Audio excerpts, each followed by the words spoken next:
With the Switch 2 coming in hot, I had the random idea to give Nintendo some helpful tips that they will surely take into consideration after Shigeru Miyamoto watches this video.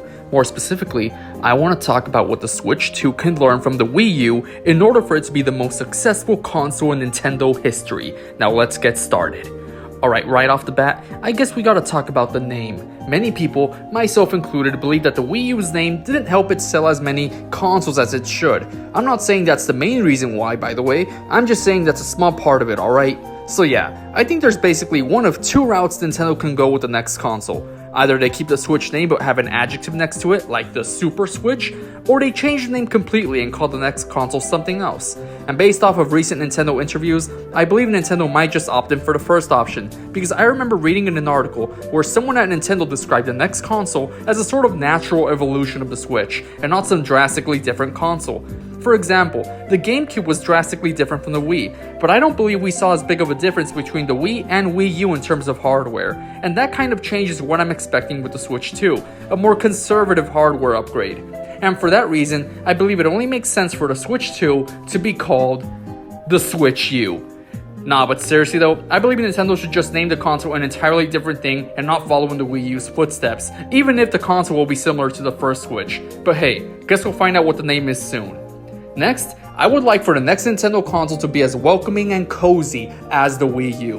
Whatever do I mean by this, you may ask? Well, this is part of a bigger topic that other people have touched on, but man, I'm just not a fan of the minimalist designs of the Switch's UI. And that's fine, we've all got our preferences, and I prefer to be greeted by Mii's falling to the ground every time I boot up my Nintendo system. I mean, even the icons for games look so much nicer than the Switch's in my opinion, with those round edges. I feel like I'd break my neck if I fell on top of one of those sharp corners of the Switch's icons.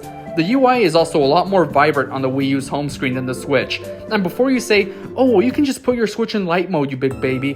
No, that's not what I mean. It's just the slight patterns of the home screen that give it this extra dimension. And even the layout of the icons on the Wii U add a depth to the home screen that the Switch's UI just doesn't have. It's flat. Unfortunately though, I don't believe Nintendo will be abandoning their minimalist designs anytime soon. I'd be so surprised if they somehow decided to go quote-unquote backwards in their UI design for the Switch 2's home screen and give it the same whimsy as the Wii U's. But hey, maybe Nintendo will be visited by the ghost of the Wii U's home screen at night and convince them to change it back. Something else the Switch 2 should really consider adopting from the Wii U is the Miiverse! Nintendo, please bring back the best social media app in existence. Twitter is already going down a drain, and the only thing that can possibly take its place is the Miiverse. I have fond memories of playing the Wind Waker HD on my Wii U and sending messages in a bottle to the Miiverse, sharing some of my favorite Wind Waker moments with other like-minded individuals. I mean, how cool is that? While the Miiverse is something I'd love to see return for Nintendo's next console, I'm not delusional, alright? I've given up any hope of the Mii's returning in any capacity, because if they were to return, then why did Nintendo replace them with those abominations we have in Switch Sports? But maybe there's a chance we can see some kind of community building app that's a sort of spiritual successor to the Miiverse on the next Nintendo Switch. One can only dream. And yes, I know the Miiverse is still alive if you mod your Wii U or 3DS, but I just want it back in full force, backed by Nintendo. Another thing the Switch 2 can learn from the Wii U is a big one, and it's two words. Backwards compatibility. That's right, there isn't anyone out there who doesn't want this on the Switch 2.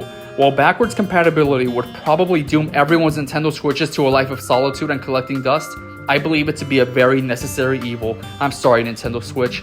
My main reason for wanting backwards compatibility though is a very weird one compared to the main one of people just wanting to be able to access their Switch games on the next system.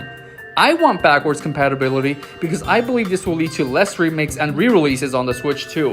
I'm not bashing on any previous remakes we got on the Switch though. I just feel like if we got backwards compatibility on the Switch 2, then Nintendo won't fill their release schedules for the Switch 2 with games like Luigi's Mansion 2 Deluxe or Super Smash Bros. Ultimate Deluxe, because we will already be able to play those games on our Switch 2s via backwards compatibility. Let me know in the comments if I made any sense there, by the way. So yeah, those are just a couple of the things the Switch 2 can learn from Big Daddy Wii U. If you enjoyed this video, make sure to drop a like and subscribe, because I plan on making more Nintendo related videos in the future. And let me know if there's anything else the Switch 2 should take notes from the Wii U on. See y'all later.